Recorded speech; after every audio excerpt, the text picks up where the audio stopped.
सुनने के लिए तैयार है? Try to listen. आइए यहाँ चलते हैं। तो दोस्तों कल हम लोगों का अब्स्ट्रैक्ट नाउन समाप्त हो गया। क्या हुआ था? अब्स्ट्रैक्ट नाउन में यदि आपको कोई प्रॉब्लम होता है, क्योंकि और पॉइंट छूट गए हैं, स्टेज में कुछ बातें नहीं बताए गए हैं और गेम से संबंधित एग्जाम्पल नहीं लिए गए हैं, है ना? तो बाकी जो एग्जाम्पल समझाया गया इनके माध्यम से आप क्या कर सकते हैं, उतार सकते हैं।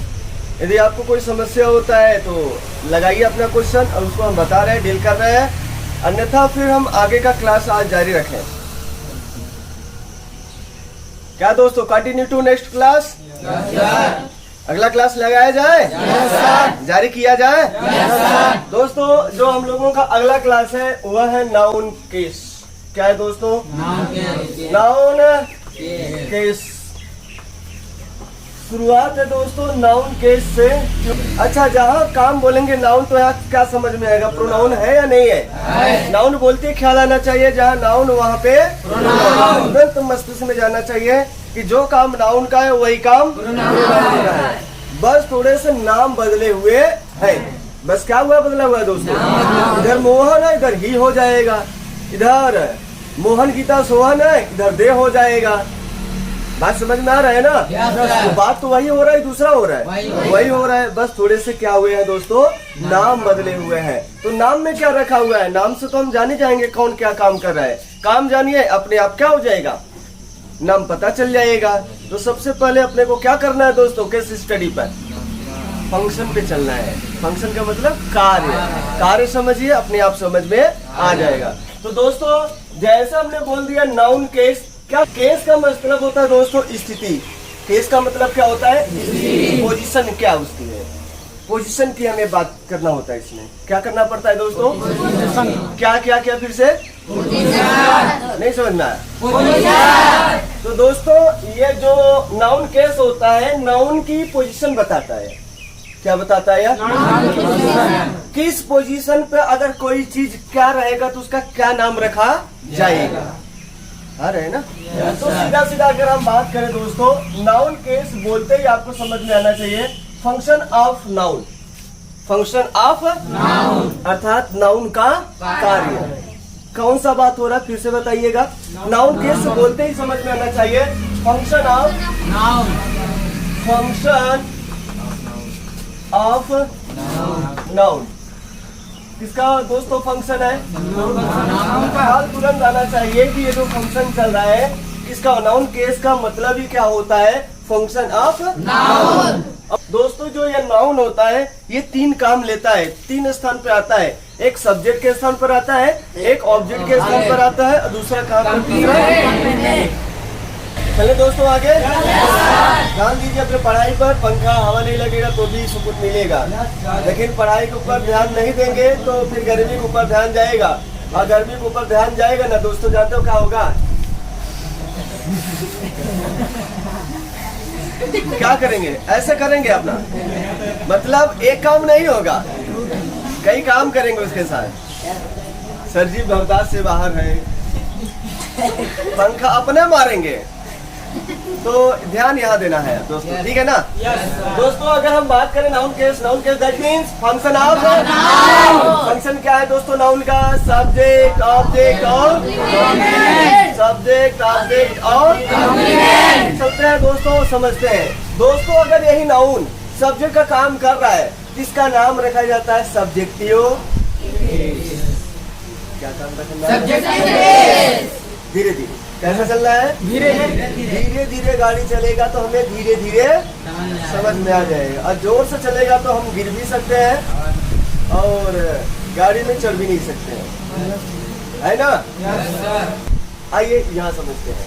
तो दोस्तों अगर हम बात करें जो अपने पास ये फंक्शन होता है, अगर दोस्तों ये नाउन अगर काम करना शुरू कर दे, सब्जेक्ट का काम करना शुरू कर देता है, इसी को कहते हैं दोस्तों नॉमिनेटिव केस। कौन सा केस? कौन सा केस कहते हैं? नॉमिनेटिव। नॉमिनेटिव कौन सा केस? कौन सा केस? कौन सा केस? केस सब्जेक्ट का काम करेगा दोस्तों, तो कहलाएगा सब्जेक्टिव केस या नॉमिनेटिव। जब कोई नाउन सब्जेक्ट का काम करेगा, चाहे वो नाउन हो चाहे वो प्रोनाउन हो, उसका क्या नाम रखा जाएगा दोस्तों? तो ख्याल आएगा ये एग्जाम्पल से। कहाँ से आएगा दोस्तों? अभी खाली नाम सुनते चलिए, क्योंकि आप परिचित हैं यहाँ से। क्या है दोस्तों? परिचित है। बस एक बार हमें क्या करना है, नाम को सो दैट करना है। और जैसे हम नाम सो दैट कर देंगे, आपको ये नाम पता चल जाएगा। और जैसे पता चलेगा तो जानकारी हो जाएगा। तो बस हमें इसे फंक्शन में उतारना है। आइए समझते हैं। अगला है दोस्तों ऑब्जेक्टिव केस। क्या है दोस्तों?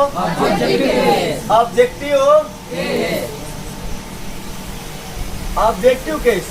और जो ये ऑब्जेक्टिव केस होते हैं दोस्तों, ये दो प्रकार के होते हैं। कौन कौन से होते हैं? एक डायरेक्ट ऑब्जेक्ट होता है, दूसरा एक होता है डायरेक्ट ऑब्जेक्ट और दूसरा होता है डायरेक्ट ऑब्जेक्ट। क्या होता है दोस्तों? ट्रांजिटिव वर्ब के बाद आता है। कहाँ आता है? ट्रांजिटिव वर्ब के बाद जो ऑब्जेक्ट आएगा वो डायरेक्ट ऑब्जेक्ट होगा, और ट्रांजिटिव वर्ब के बाद जो ऑब्जेक्ट नहीं आएगा वो क्या कहलाएगा? इनडायरेक्ट। अब कहेंगे सर अगर ट्रांजिटिव प्रीपोजिशन आया ही नहीं है, दो ऑब्जेक्ट लगातार आए हैं, अब क्या कहोगे?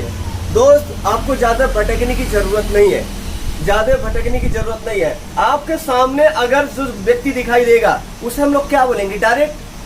फिर अगला व्यक्ति उसके पीछे जस्ट खड़ा है, बताइए उसे क्या बोलेंगे? इनडायरेक्ट। बोलेंगे या नहीं बोलेंगे? I give you a pen. क्या समझ में आ रहा है? आई गिव यू, कौन पहले आया है? तो क्या कहलाएगा? उसके बाद कौन आया है? तो सीधा सीधा समझ रहे हैं। जैसे व्यक्ति को समझते हैं आप लोग, यह पेड़ है, उसके बाद अगला पेड़ है, तो फिर बताइए क्या होगा? डायरेक्ट। That means indirect. आया समझ में? तो अभी प्रैक्टिस चलेगा ना, तो पूरा का पूरा क्या हो जाएगा दोस्तों? क्लियर हो जाएगा। तो ऑब्जेक्टिव केस कितने प्रकार के होते हैं दोस्तों? दो प्रकार के। कौन कौन से दोस्तों? एक होता है डायरेक्ट। क्या होता है दोस्तों? Direct object. और दूसरा होता है इनडायरेक्ट। ऑब्जेक्ट। कौन सा ऑब्जेक्ट? Indirect object. ये आएगा कहाँ दोस्तों? कहाँ स्थान होगा ऑब्जेक्ट का? आपको पता है, एक ट्रांजिटिव वर्ब के बाद होता है और एक प्रीपोजिशन के बाद होता है। दो ही जगह ऑब्जेक्ट आते ही हैं। कितने जगह आते हैं दोस्तों? दो ही जगह ऑब्जेक्ट आते ही है। एक कहाँ पर आता है दोस्तों? ट्रांजिटिव वर्ब के बाद, और दूसरा कहाँ आता है? प्रीपोजिशन के बाद आएगा। तो दोस्तों अगर हम अगला बात करें अपने पास पोसेसिव केस। कौन सा केस दोस्तों? समझना, इसी को थोड़ा सा गेम में समझना। तो ऐसे तो आप इसको जानते हैं, इसको जानते हैं, रह गया बस बात यहाँ पे समझाना। कहाँ पे रह गया है? हाँ, यहाँ पे रह गया है। यहाँ पे समझाना काफी समय लगेगा, कोई दिक्कत नहीं है, बड़े आसानी से आप समझ जाएंगे। Possessive case. कौन सा केस? कौन सा केस दोस्तों? जो पोसेसिव केस होता है, पहली बात, ना तो ये सब्जेक्ट बनेगा ना ही ऑब्जेक्ट बनेगा। किसी भी सेंटेंस में ये जो पोसेसिव केस होता है, ना ही सब्जेक्ट बनता है और ना ही क्या बनता है? तो बनता क्या है सर? कुछ नहीं बनता है, बस ये अधिकार होता है इसका। इसका क्या होता है? बस इसका अधिकार होता है। ना तो यह सब्जेक्ट बन सकता है, ना ही क्या बन सकता है? ऑब्जेक्ट। तो क्या हो सकता है? केवल इसका केवल अधिकार हो सकता है। तो पोसेसिव केस की अगर हम बात करें दोस्तों, ये वाला साइन दिया जाता है। क्या दिया जाता है? एपोस्ट्रोफी दिया जाता है ऊपर वाले में। बात समझ में आ रहा है? या तो यह मिलेगा या तो यह मिलेगा। एक इसके ऊपर लगता है possessive case only for living thing. अगर कोई सजीव प्राणी है तो उसी के ऊपर लगेगा और बाकी किसी के ऊपर नहीं लगेगा। तो जो पोसेसिव केस होता है ये अधिकार बताता है, अर्थात इट एक्सप्रेसेस। बाकी तो आप लिख पाएंगे, इसमें कोई दिक्कत नहीं है। ये वाले में आएंगे तो बात यहाँ पे हम लोगों को फंसेगा, है ना? तो अगर हम बात करें दोस्तों, पोसेसिव केस जो होता है, पोसेसिव केस क्या होता है? इट एक्सप्रेसेस ओनरशिप और possession of a noun. Noun का क्या बताएगा दोस्तों? मालिकाना बताएगा या तो अधिकार बताएगा। अगला बात करें दोस्तों, तो अगला अपने पास आता है वोकेटिव केस। क्या आता है दोस्तों? वोकेटिव केस, जिसे कहता है टू एड्रेस। संबोधन करना। क्या करना दोस्तों? संबोधन करना। टू एड्रेस, संबोधन करना। जब हम किसी चीज को संबोधन करते हैं, जैसे हम बोलते हैं मोहन कम हियर, क्या बोलना चाह रहे हैं? उसका नाम लेकर, क्या नाम लेकर बोलना चाहते हैं? अर्थात उसको एड्रेस करना चाहते हैं, संबोधन करना चाहते हैं, अपनी ओर दिखाना चाहते हैं, दूसरी ओर दिखाना चाहते हैं। जब ये बातें वहां पर आना शुरू हो जाएगा, तब वहां पे जो वह काम करेगा वह कैसा हो जाएगा, जो सब्जेक्ट रहेगा उसका नाम लेकर, क्योंकि उसे हम क्या कर रहे हैं? एड्रेस कर रहे हैं। क्या कर रहे हैं? एड्रेस। एड्रेस का मतलब संबोधन करना। एड्रेस का मतलब पता भी होता है, लेकिन यहाँ एड्रेस का मतलब क्या होता है? हाँ, तो नाम से अगर इस तरह से पुकारे जाते हैं, इसे हम लोग क्या बोलेंगे दोस्तों? वैकेटिव केस। कौन सा केस? वैकेटिव केस क्या होता है दोस्तों? नाम के द्वारा संबोधन किया जाता है। Mohan go there, Rani come here, Rani dance here. आ रहे? Sohan go to school. तो नाम लेकर हम बोलना शुरू कर देते हैं ऐसी चीजों में, और होता है इम्परेटिव सेंटेंस से चालू हो जाता है कभी कभार। Mohan I am going to London. Mohan सुनो, मैं कहाँ जा रहा हूँ? लंदन जा रहा हूँ। तो क्या कर रहे हैं? एड्रेस कर रहे हैं कि नहीं कर रहे हैं? तो एड्रेस करना शुरू कर देते हैं। तो बताए ऐसे केस को क्या बोलते हैं हम लोग? कौन सा केस? अच्छा, एक बार एक कॉपी करिए कौन कौन से केस होते हैं, फिर हम आगे बढ़े, इसके ऊपर स्टडी करें दोस्तों। तो दोस्तों जो हम लोग बात करेंगे, स्टार्ट कहाँ से होगा? पोसेसिव। कहाँ से चालू होगा दोस्तों? अगला अपने पास कौन सा लगने वाला है? Possessive case. अच्छा, पोसेसिव केस क्या होता है, क्योंकि समझना इसी को है अच्छे से। POSSESSI, बाकी आप जानते हैं, परिचित है, प्रैक्टिस है, आपको ख्याल आ जाएगा, इसलिए इनको ज्यादा लिखवाने की जरूरत नहीं है। सब चीजें यहीं पर चित्र किया जाएगा, ठीक है। तो दोस्तों अगर हम पोसेसिव केस की बात करें, तो दोस्तों इसका जो सिंबल होता है, इसका जो सिंबल होता है दोस्तों, यह होता है या तो यह होता है। It expresses possession or ownership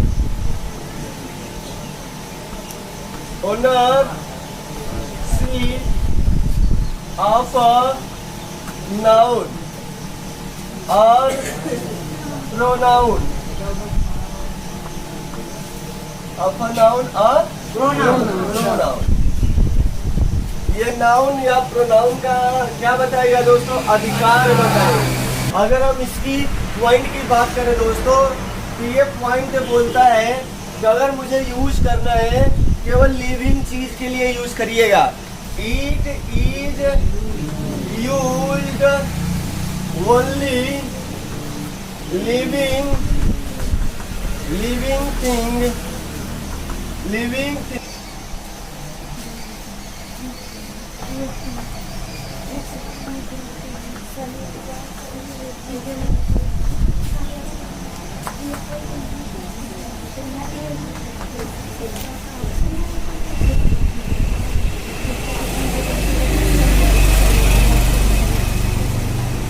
Ram's father is doing there। Ram के पिताजी वहाँ कार्य कर रहे हैं। क्या कर रहे हैं? क्योंकि जितने भी सेंटेंस लिखे जाते हैं उन्हें दो पार्ट में तोड़ने का प्रयास करिए, और दो पार्ट में तोड़ते ही समझ में आ रहा है तो सर क्या है यहाँ पे? यह पोसेसिव केस है। कौन सा केस है? पोसेसिव केस है, पीसी। और यह क्या दोस्तों? यस सी। यहाँ पे पीसी है और यहाँ पे क्या हो गया? यानी सब्जेक्टिव केस हो गया, अर्थात यह बन गया सब्जेक्ट। क्या बन गया? यह सब्जेक्ट। तो यह सब्जेक्ट बनेगा कि यह बनेगा? क्यों भाई, कैसे पता चला? जहाँ पोसेसिव केस लग जाता है वो कभी सब्जेक्ट बनता है? नहीं बनता है। तो जब बनेगा नहीं तो फिर आगे वाला बनेगा, शायद लग रहा है। तो यह ना तो सब्जेक्ट बनेगा ना ही यह ऑब्जेक्ट बनेगा। तो बनेगा क्या, केवल अधिकार दिखाएगा। क्या दिखाएगा, अधिकार दिखाएगा। तो बात किसकी हो रहा है, राम्स की बात हो रहा है या फादर की बात हो रहा है, राम्स फादर, राम के पिताजी। किसके पिताजी, उसका तो अधिकार हो रहा है। बात किसका हो रहा है यहाँ पे, उनके पिताजी का। तो पिताजी सिंगुलर है कि प्लूरल है, तो सेंटेंस सही लिखा गया है, बिल्कुल सही लिखा गया है, कोई गलती नहीं है। चलिए आगे बढ़े अब। Yes sir. चलिए अगला जो लिखा जा रहा है sentence, wells water is very cold and sweet.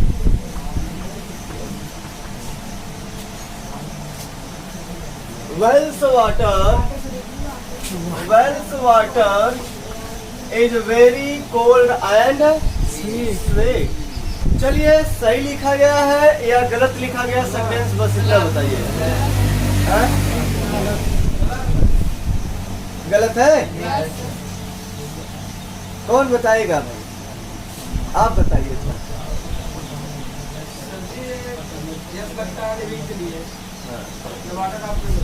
The water of well, wells water नहीं होगा, क्या होगा, ये लगाया किसके लिए जाता है दोस्तों। अब आपको यहाँ से एक लॉजिक निकला दोस्तों कि इसका भी मतलब क्या होता है, काक एक ही होता है, और इसका भी मतलब काक एक ही होता है ना दोस्तों। और आपको समझ में जो आप लिखा जाता है इसका भी मतलब क्या होता है, आप एक ही।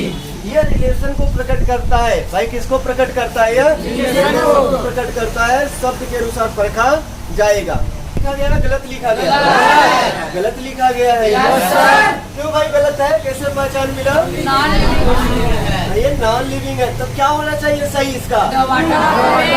अब देखो बात तो गड़बड़ हो गया, लेकिन इसी को हम अपवाब से लिखेंगे ना, ये सही दिखा रहा है, अपना रिलेशन प्रकट कर रहा है। तो क्या हो जाएगा, the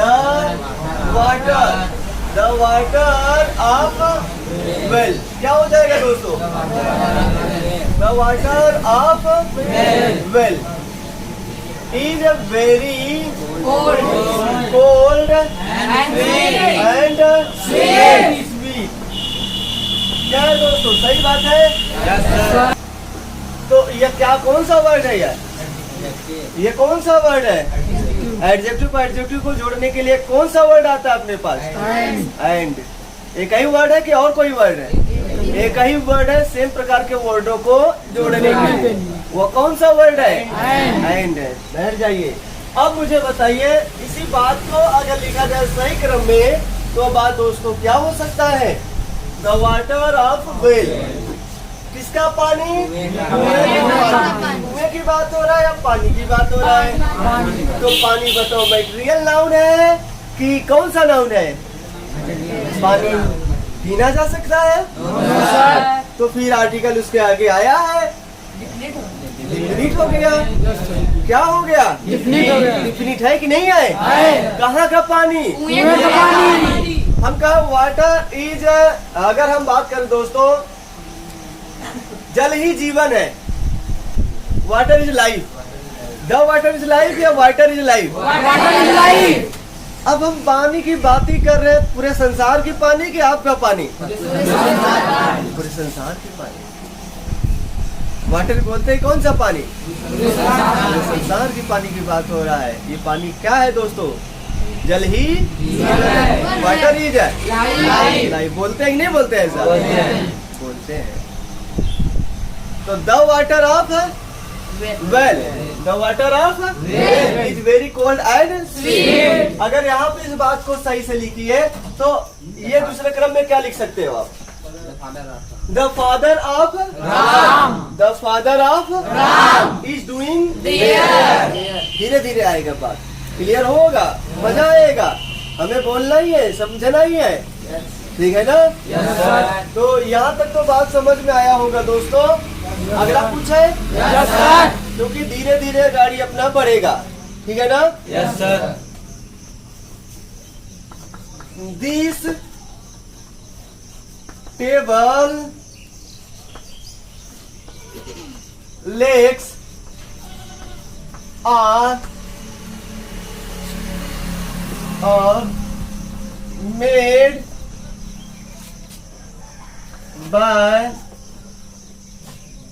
made by copper, iron. बोलिए सही है या गलत है? गलत है। लेग्स सही है कि गलत है? अब तो सही हो जाना चाहिए। कैसे पता चला गलत है? नॉन लिविंग के ऊपर क्या लगा है? पोसेसिव केस किसके ऊपर लगता है? लिविंग। ये कहाँ से आ गया ये हरामजादा? ये सही है कि गलत है? इसको मार के फेंक दो ताकि दोबारा आपके लाइफ में नहीं आए ऐसा शब्द। कहाँ आ रहा है भाई? इसी को तो समझना अपने आप में। आ रहा है तो क्यों आ रहा है, नहीं आ रहा है तो क्यों नहीं आ रहा है, अगर आ रहा है तो गलत क्यों हो जा रहा है, अगर दूसरा लिख रहे हैं तो सही क्यों हो जा रहा है, समझ में आना चाहिए। आप जो है लिविंग एंड नॉन लिविंग दोनों के लिए यूज कर सकते हो, लेकिन अगर ये पोसेसिव लगा दो तो केवल और केवल और केवल और केवल लिविंग के लिए। अरे ठीक है, यहाँ तक तो समझ। इसका क्या बना सकते हो बताइए मुझे।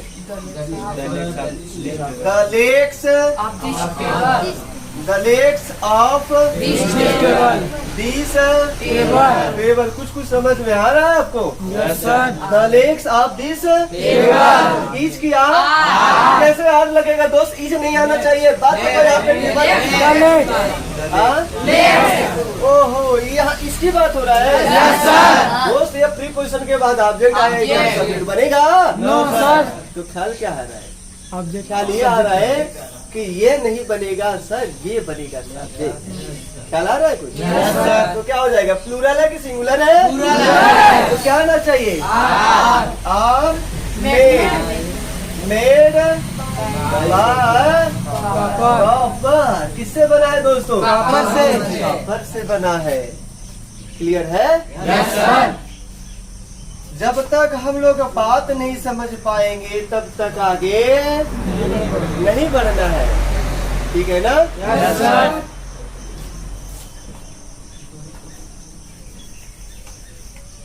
अंशिका काऊ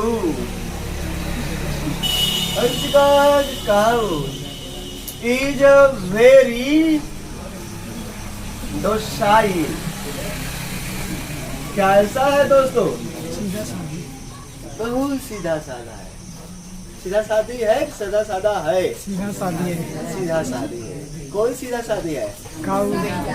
अंशिका की गैया है ना?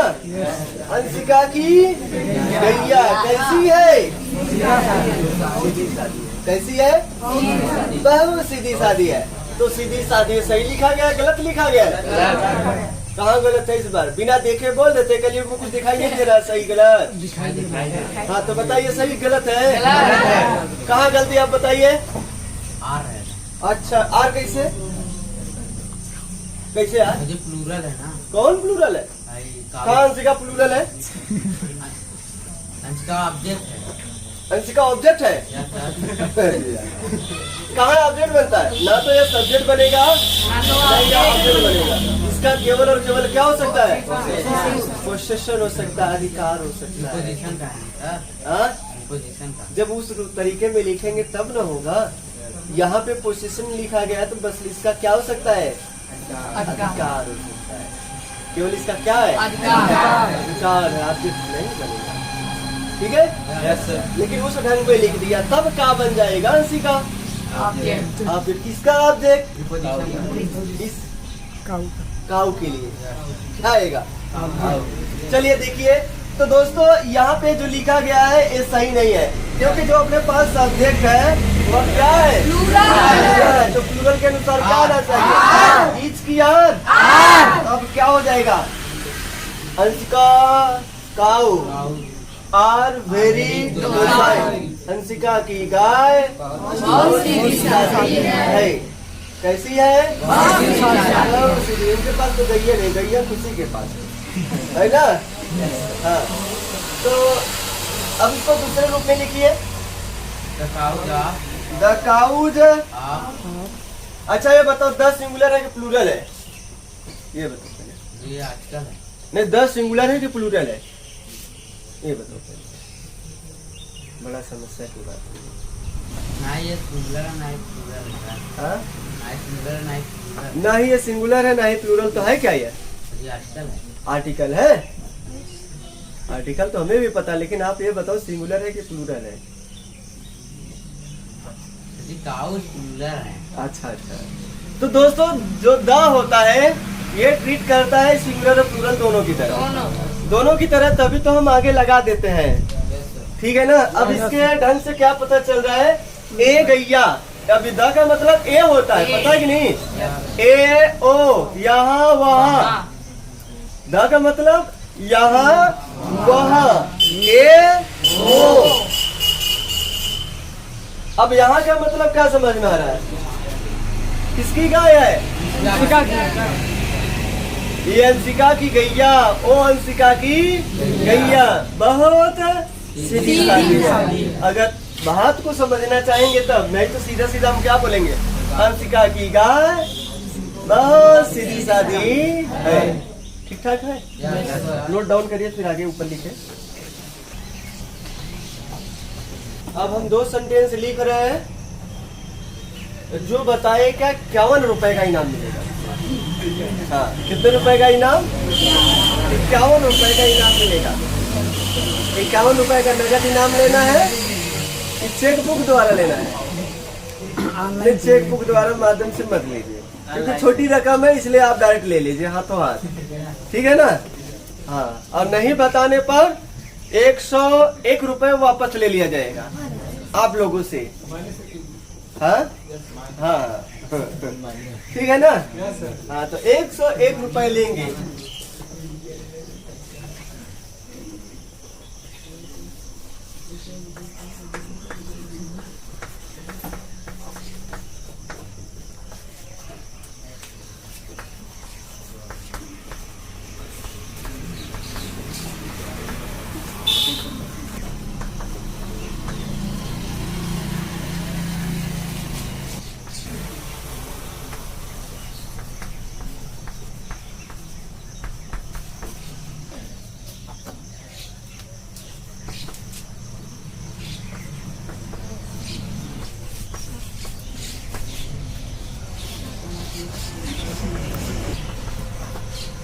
ठीक है? 4 ठो लिख दिया गया है। अच्छा 8 ठो लिख दिए गए हैं, चारों में आप बताइएगा कौन सही है कौन गलत है, या सब गलत है या सब सही है। ठीक है? अब बताइए 51 रुपए का इनाम है। हाँ, 51 रुपए का इनाम है कि 51,151 रुपए का इनाम रख दिया जाए? ज्यादा हो जाएगा, बांटने में दिक्कत होगा, घर पे ले जाएंगे, कहेंगे इतना पैसा तो नहीं मिलना चाहिए कोचिंग से, इसलिए 51,151 रुपए को कैंसिल किया जाएगा। घर पे नहीं जाने के स्थान पर 51 रुपए का इनाम है ना? चलिए भाई, 51 रुपए का नगद इनाम है। कैसा इनाम है? नगद है। आइए बताइए यहाँ पे। नगद इनाम है, तो बताइए कौन सही है कौन गलत है? सब सही है सब गलत है? सब गलत। हाँ? चलिए भाई, अंदाजा नहीं लग रहा है। नहीं सही, पहला सही बाकी सही। पहला सही है और बाकी सब गलत, बाकी सब गलत। चलिए भाई, और कोई? सब सही है? चौथा सही है। और भाई चौथा और तीसरा में फर्क का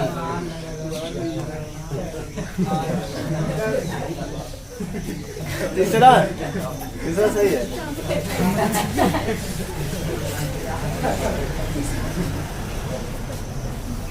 हो गया मदारी, हो गया मदारी, हो गया मदारी, हो गया। बड़ा बवाल में हम लोग फंसे हुए। और कोई? सब गलत है। सब गलत। बहुत बढ़िया। और इधर से भवानी लोग चौथा सही दिख रहा है, बस वो यहाँ के में झलक रहा है। कैसे सही हो गया? आप खड़े हो जाइए। दूसरा सही है, बाकी सब। और कैसे बाबू सही हुआ? कैसे पता चला? Singular noun. ये बताओ, इसके ऊपर लगाए apostrophe? नहीं लगा। किसके ऊपर लगाए? अब बताओ कैसे दिखाई देगा? मुझे समझ नहीं आ रहा है। क्या जवाबदारी करें? एक इधर हो गया और एक इधर हो गया। एक इधर हो गया ना, और एक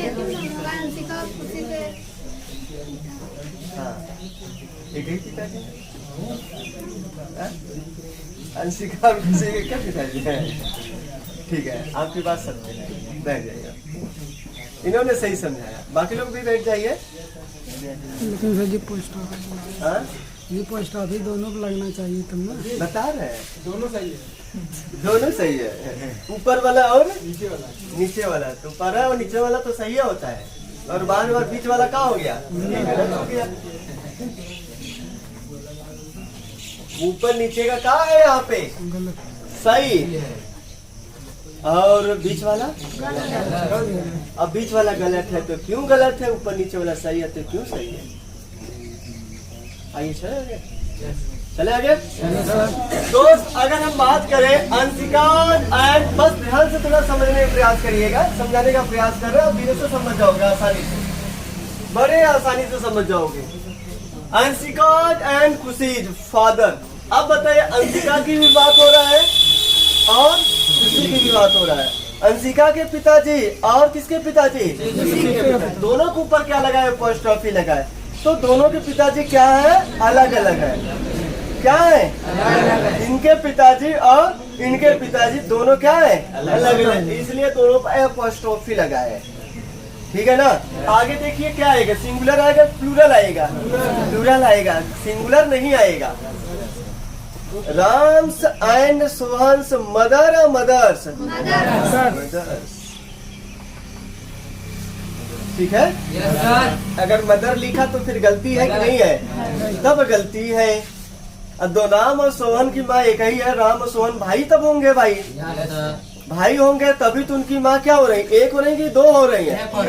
तो क्या लिखोगे? Ram and Sohan's mother. किसी एक पर लगेगा, तब किसी एक पर लगेगा। और कहाँ लगेगा? वह अंत वाले पर लगेगा। If two nouns are connected, if two nouns are closely connected, then apostrophe used only in the position of the noun. तो जो अपने पास इन पोजीशन वाला नाउन रहेगा उसी के ऊपर क्या लगेगा, और रिलेट क्या करेंगे? दोनों एक ही रहेंगे। दोनों क्या रहेंगे? एक ही रहेंगे। तो आप यहाँ बात समझिए और समझने में आपको आसानी भी होगा। तो दोस्तों, अंशिका एंड खुशी फादर बताए दोनों क्या है? अलग अलग। तो बात तो सही है, इसके अनुसार बताओ सब चीजें बात हो रहा है। आर एडवोकेट्स, सही बात है, सही हो गया। अब यहाँ बताओ, अंशिका एंड खुशी फादर की फादर्स, फादर दोनों के पिताजी एक है ना? तो फिर लाइन आगे क्या हुआ? ट्रैक गलत हो गया कि सही हो गया? गलत हो गया। समझ में आ रहा है? और अंशिका एंड खुशी फादर, सही बात है यहाँ तक, फादर लिख दिया गया। आज फिर कैसे आ गया? फादर के अनुसार क्या आना चाहिए? ये जाना चाहिए कि आर आ रहा है अंदर, जा रहा है, लहे लहे, बहुत बढ़िया। तो गलत है शब्द अभी? बहुत अच्छा, कट कर दे इसे। बहुत बढ़िया। अंशिका एंड खुशी फादर, आप बोलिए सही है यहाँ तक? इसके बाद इज एडवोकेट, सही है? इनके अनुसार बताइए, बात एक ही पिताजी को हो रहा है, दो पिताजी की?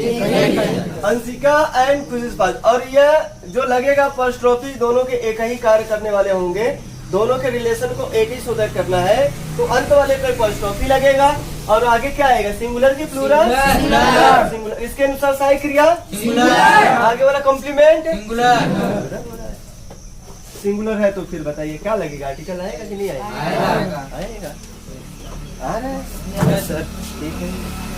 तो एक सेंटेंस दिया गया, यहाँ से समझ में आया होगा तो फिर अगला लेकर चले।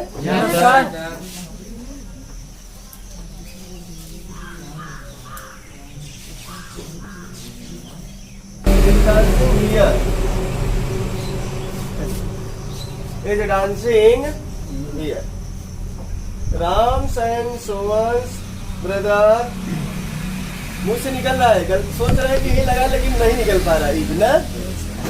आना चाहिए क्या? आ रहना चाहिए, आ रहना चाहिए। इजी रहेगा। कहाँ से आ रहेगा? राम एंड सोहन। बताइए, राम एंड सोहन कितने लोगों की बात हो रहा है यहाँ पे? दो लोग की बात हो रहा है। तो दोनों के क्या है भाई? अलग अलग है कि नहीं? दोनों के क्या है? हम बात में कर रहे हैं इस चीज के। अगर इसके ऊपर नहीं लगा होता तो बात समझ में आ रहा है, तब तो हमारा क्या होता है होता है ना दोस्त। लेकिन ये दोनों की बात है, दोनों पे चढ़ा हुआ है। क्या चढ़ा है? अपॉस्ट्रोफी।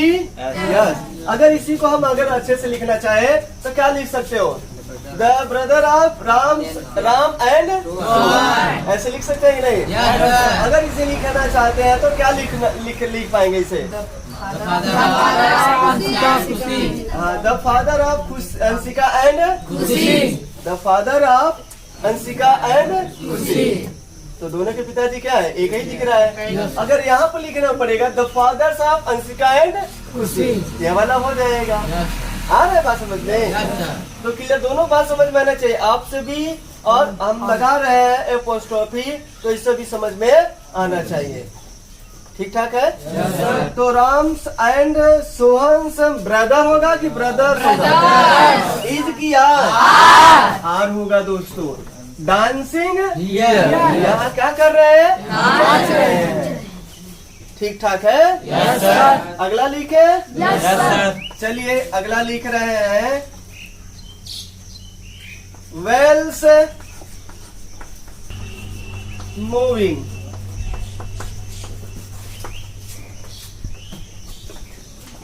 चलिए, इज नॉट मूविंग। गलत है। yes, sir. आज सही बना के दिखाइए आप। हाँ, ऐसे बोलिए। सर वेल रहेगा। वेल रहेगा। Yes sir. Well and river. हाँ सर। तब सही हो। ये गलत है। Yes sir. क्या सही होना चाहिए? The water of and are not moving. Is not moving. Is not moving क्या? Are not moving? सोच लीजिए, मौका दे रहा है एक बार। नहीं सर, इज नॉट मूविंग। हाँ भाई, पानी की बातें हो रहा है यहाँ पे। तो ये सेंटेंस गलत है। सही क्या होगा दोस्तों? The water. अच्छा, द क्यों लग रहा है? क्लियर हो रहा है क्या? द वाटर ऑफ वेल, यानी कि कुएं और नदी की पानी नहीं जा रही है। क्या नहीं हो जा रही है? नहीं जा रही है, नहीं बह रही है। ठीक है। Yes sir. क्या नहीं हो रही है? नहीं बरसनी और पानी। हाँ, नहीं बह रही है, वही स्थिर बना हुआ है। पानी नहीं बहता है। अरे तो स्टॉपिंग है यहाँ पे। तो सब तो सुनिए यहाँ पे। ठीक है, नोट डाउन करिए।